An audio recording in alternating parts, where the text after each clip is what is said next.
esteja convosco. Ele está no meio de nós. Proclamação do Evangelho, nosso Senhor Jesus Cristo, segundo Marcos. Glória a vós, Senhor. Naquele tempo, Jesus foi a Nazaré, sua terra. Seus discípulos o acompanharam. Quando chegou o sábado, começou a ensinar na sinagoga. Muitos que o escutavam ficaram admirados e diziam: de onde recebeu ele tudo isso? Como conseguiu tanta sabedoria? E esses grandes milagres que são realizados por suas mãos?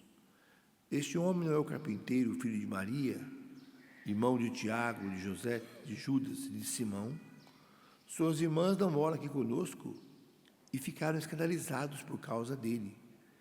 Jesus lhes dizia: um profeta só não é estimado em sua pátria, entre seus parentes e familiares.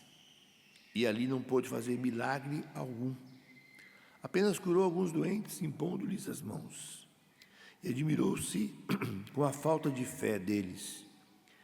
Jesus percorria os povoados das redondezas, ensinando. Palavra da salvação. Glória a vós, Senhor.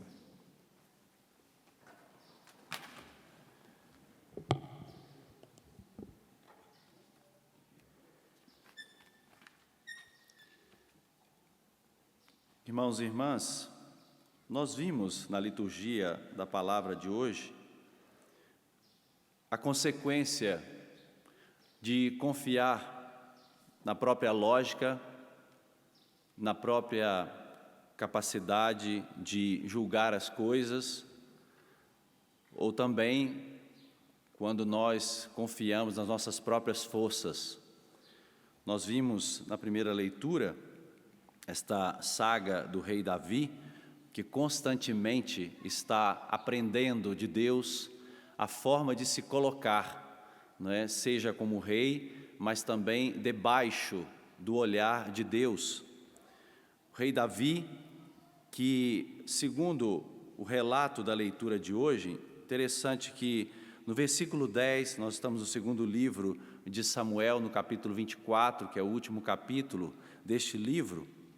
No versículo 10 diz que quando o rei Davi termina o recenseamento do povo, né, constata os 800.000 homens de um lado, outros 500.000 de outro, ele percebeu que ele colocou a sua confiança nos seus cálculos humanos.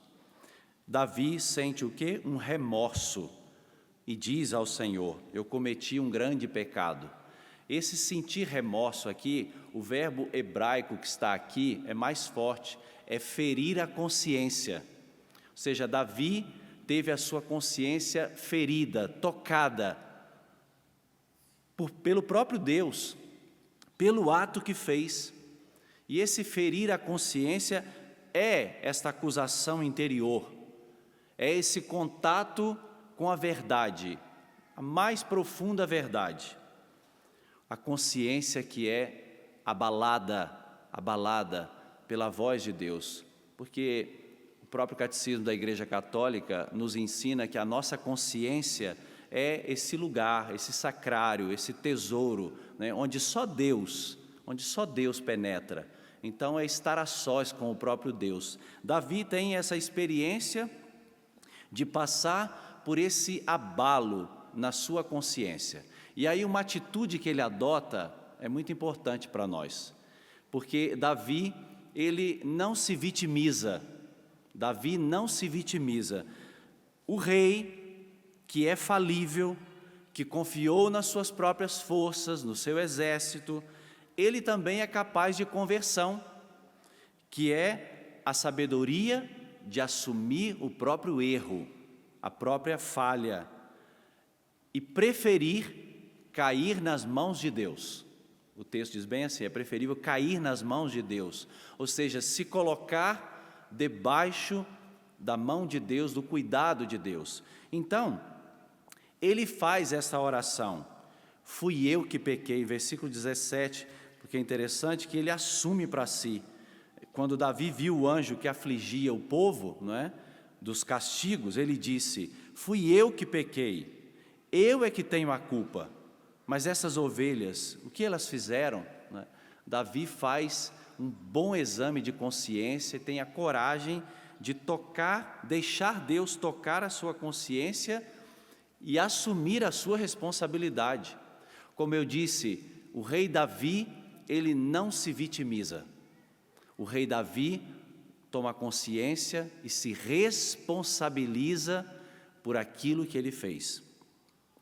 Porque aquele que se vitimiza, ele começa a construir uma narrativa, né? Depois, ele se sente o centro das atenções.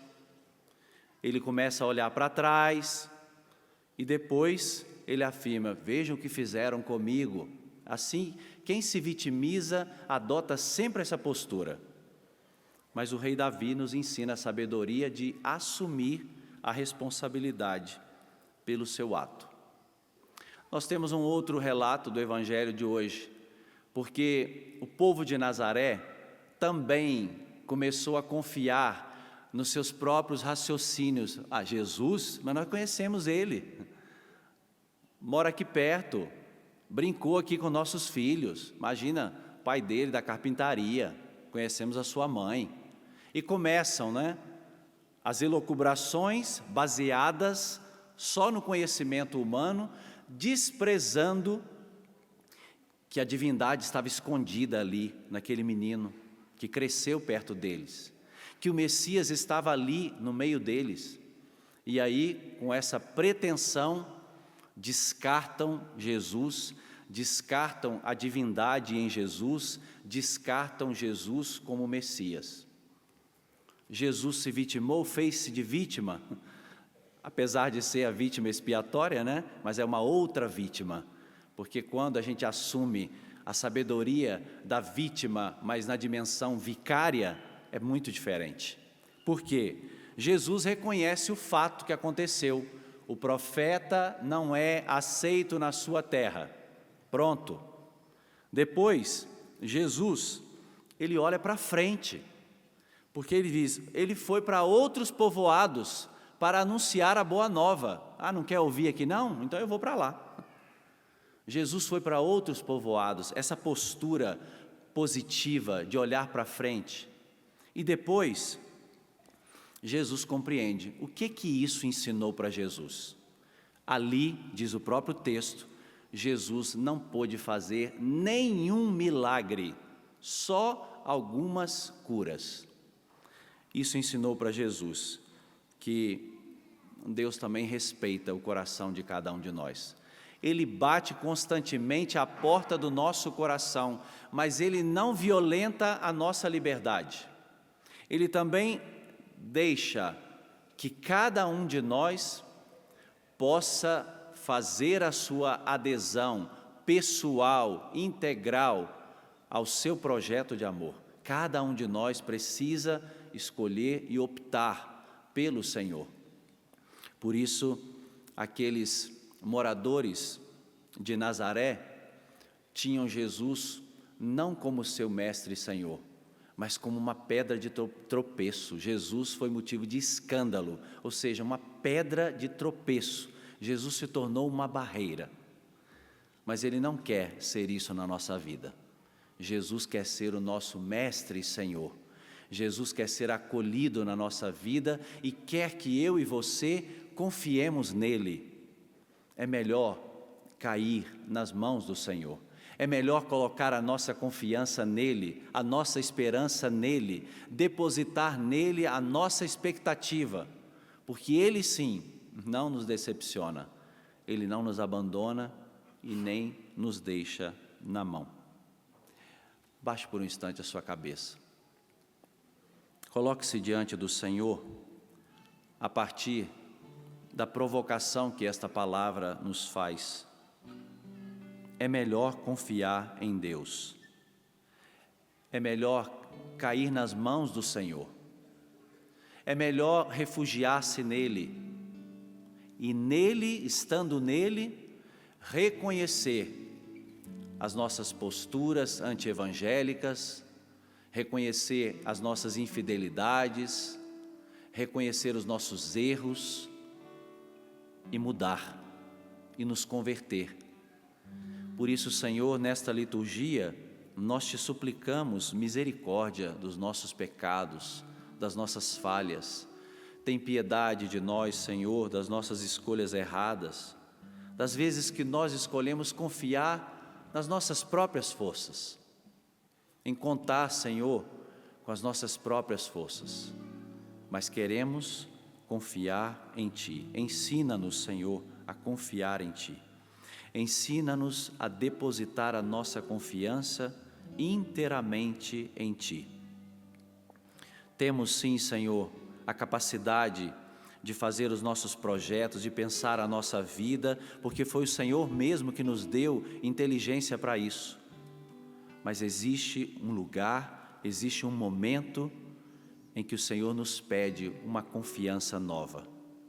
Queremos dar esse passo hoje na fé, de confiar acima das nossas forças, acima dos nossos projetos, para que colhamos, Senhor, as Tuas bênçãos, as Tuas graças em nossa vida e na vida daqueles que estão perto de nós. Dai-nos esta graça, nosso Senhor e nosso Deus. Glória ao Pai, ao Filho e ao Espírito Santo, como era no princípio, agora e sempre.